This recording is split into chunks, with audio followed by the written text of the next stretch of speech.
Hello everyone and welcome to English learning camp. आज हम पढ़ने लगे हैं WH फैमिली वर्ड्स के बारे में। सबसे पहले हम ये समझते हैं कि WH फैमिली वर्ड्स हम कहते कि नहीं हैं, क्योंकि ये इंग्लिश का बहुत इंपॉर्टेंट टॉपिक है और हमारे रिटन में, स्पोकन में, हर चीज़ में ये बहुत ज़्यादा इस्तेमाल किया जाता है। WH फैमिली वर्ड्स हम ऐसे वर्ड्स को कहते हैं जो WH से स्टार्ट हो रहे होते हैं। जैसे देखें, what, where, when, who, whose, ये सारे वर्ड WH से स्टार्ट हो रहे हैं ना, इन्हें हम कहते हैं WH फैमिली वर्ड्स। लेकिन कुछ वर्ड्स ऐसे भी होते हैं जो WH से स्टार्ट तो नहीं हो रहे होते, लेकिन आते वो WH फैमिली में है, जैसे हाउ, हाउ मैनी या हाउ मच। तो आज हम कुछ ऐसे वर्ड्स के बारे में पढ़ने लगे हैं। हम इनका मीनिंग भी पढ़ेंगे और कुछ ऐसे सेंटेंसेस भी पढ़ेंगे जो WH से स्टार्ट हो रहे हैं, जिन्हें हम अपनी डेली लाइफ में इस्तेमाल कर सकते हैं। Let's start. हमारा पहला वर्ड है वॉट। वॉट का मतलब होता है क्या।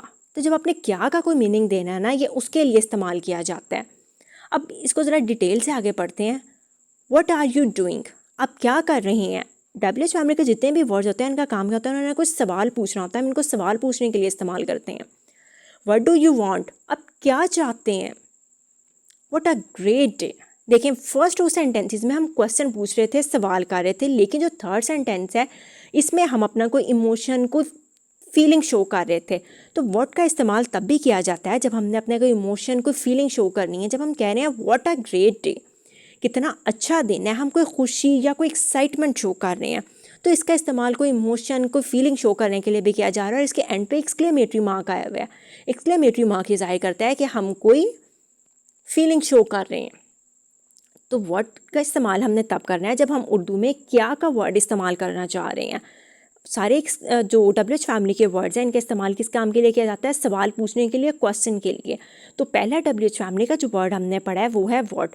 सवाल तो करने के लिए इसको इस्तेमाल किया ही जाता है, लेकिन इसका आगे इस्तेमाल किया है कि इसको अपने इमोशन, अपनी फीलिंग शो कराने के लिए भी इस्तेमाल किया जाता है। देखें, अब यहाँ ऊपर दोनों सेंटेंसेस में वर्ड बिल्कुल स्टार्ट में आया हुआ है। तो जब आप कोई क्वेश्चन पूछने के लिए इनको इस्तेमाल कर रहे हैं, तो ये हेल्पिंग वर्ब आर और डू से बिल्कुल पहले आते हैं। और यही रूल होता है WH फैमिली का कि ये सेंटेंस के बिल्कुल स्टार्ट में आते हैं। इसके बाद हमारा वर्ड है हु। हु का इस्तेमाल किया जाता है एक पर्सन के लिए, जैसे who Knox at the door, दरवाज़ा कौन नॉक करता है। हु केम विद हिम, उसके साथ कौन आया। हु विल कुक फूड, खाना कौन पकाएगा। तो हम तीनों सेंटेंसेस में किसी इंसान की बात कर रहे हैं। तो जब आपने किसी इंसान की बात करनी है तब आप हु इस्तेमाल करते हैं। हु का उर्दू में मीनिंग होता है कौन।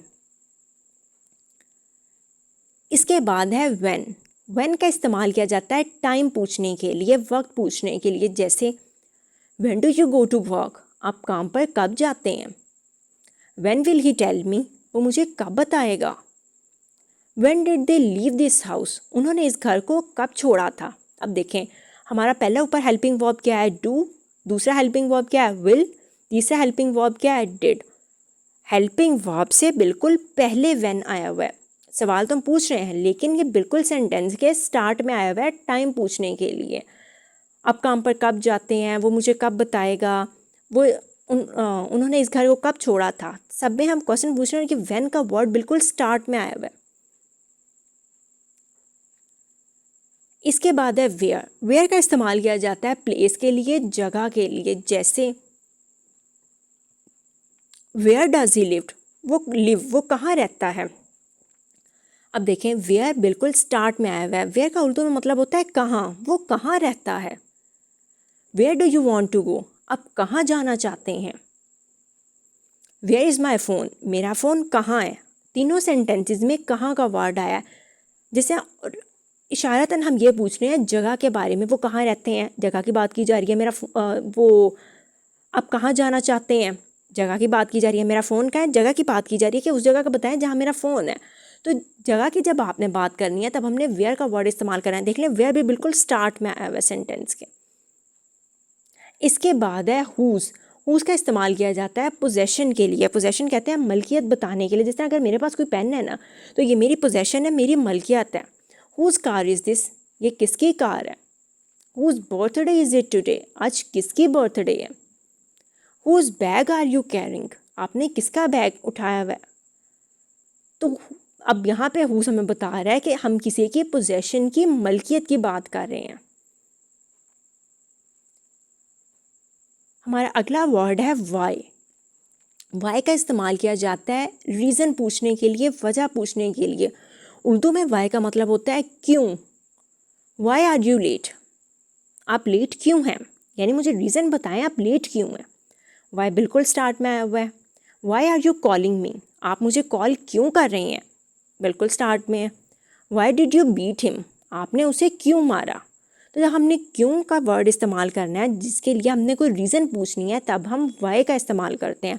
और सारे WH फैमिली के वर्ड्स की तरह ये भी बिल्कुल स्टार्ट में आया हुआ है। इसके बाद है हाउ।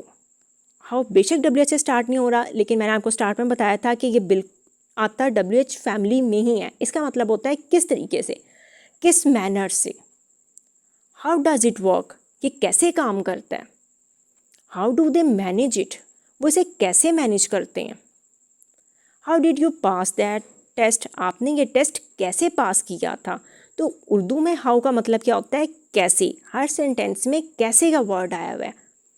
अब अगर हमने पूछना है कोई काम किस अंदाज में कैसे किया गया है, तो हम हाउ का वर्ड इस्तेमाल करते हैं। अब देखिए हाउ बी, स्पेलिंग बेशक डिफरेंट है, रूल वही रहना कि आएगा ये भी बिल्कुल स्टार्ट में।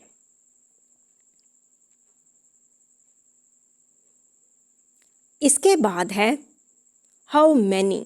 हाउ मैनी क्वांटिटी पूछने के लिए, मिकदार पूछने के लिए, या यूँ कह लें कि ऐसा पूछने के लिए कुछ चीज़ जिसको हम काउंट कर सकते हो। सी लिखा हुआ जिसका मतलब है आप काउंट कर सकते हो। जैसे how many students are present, कितने स्टूडेंट्स प्रेजेंट हैं, आप स्टूडेंट्स को काउंट कर सकते हैं ना। How many pencils does she want, वो कितनी पेंसिल्स चाहती है, आप पेंसिल्स को काउंट कर सकते हैं। तो काउंटेबल जब कोई फॉर्म में चीज़ हो उसके लिए हम हाउ मैनी का वर्ड इस्तेमाल करते हैं। How many computers do you need, आपको कितने कंप्यूटर्स की ज़रूरत है, आप कंप्यूटर भी काउंट कर सकते हैं। तो जब आपने किसी ऐसी चीज़ के बारे में सवाल पूछना है कि कितने हों, क्वांटिटी के बारे में, और वो काउंटेबल फॉर्म में हो, तब हम हाउ मैनी का वर्ड इस्तेमाल करते हैं। लेकिन हर दफ़ा हर चीज़ काउंटेबल फॉर्म में तो नहीं होती है। कुछ चीज़ें ऐसी होती हैं, पूछनी तो हमने क्वांटिटी होती है, लेकिन वो होती अनकाउंटेबल फॉर्म में है। तो जब अनकाउंटेबल फॉर्म की हमने बात करनी हो, तब हम हाउ मच का वर्ड इस्तेमाल करते हैं। अब यहाँ पे यूसी का मतलब है अनकाउंटेबल, पूछ क्वांटिटी रहे हैं लेकिन वो है अनकाउंटेबल। जैसे how much money is required, अब मनी का जो है यहाँ अनकाउंटेबल फॉर्म में आई हुई है। How many money is required नहीं हम कह सकते कभी भी। How much sugar do you like in T, आप चाय में कितनी शुगर चाहें। How much milk is in the fridge, fridge में कितना मिल्क है। तो मिल्क आप काउंट नहीं कर सकते, शुगर आप काउंट नहीं कर सकते, मनी आप काउंट नहीं कर सकते जब तक ये दिया ना हो। जिस तरह 3 रुपीज़ हैं उन्हें मैं काउंट कर सकती हूँ, लेकिन अगर मैं कह रही हूँ I have money in my hands, मेरे हाथ में रकम है, तो यहाँ पे मनी अनकाउंटेबल फॉर्म में है। समटाइम्स ये काउंटेबल फॉर्म में होता है, 3 रुपीज़ मैं काउंट कर सकती हूँ, तब ये काउंटेबल फॉर्म में है।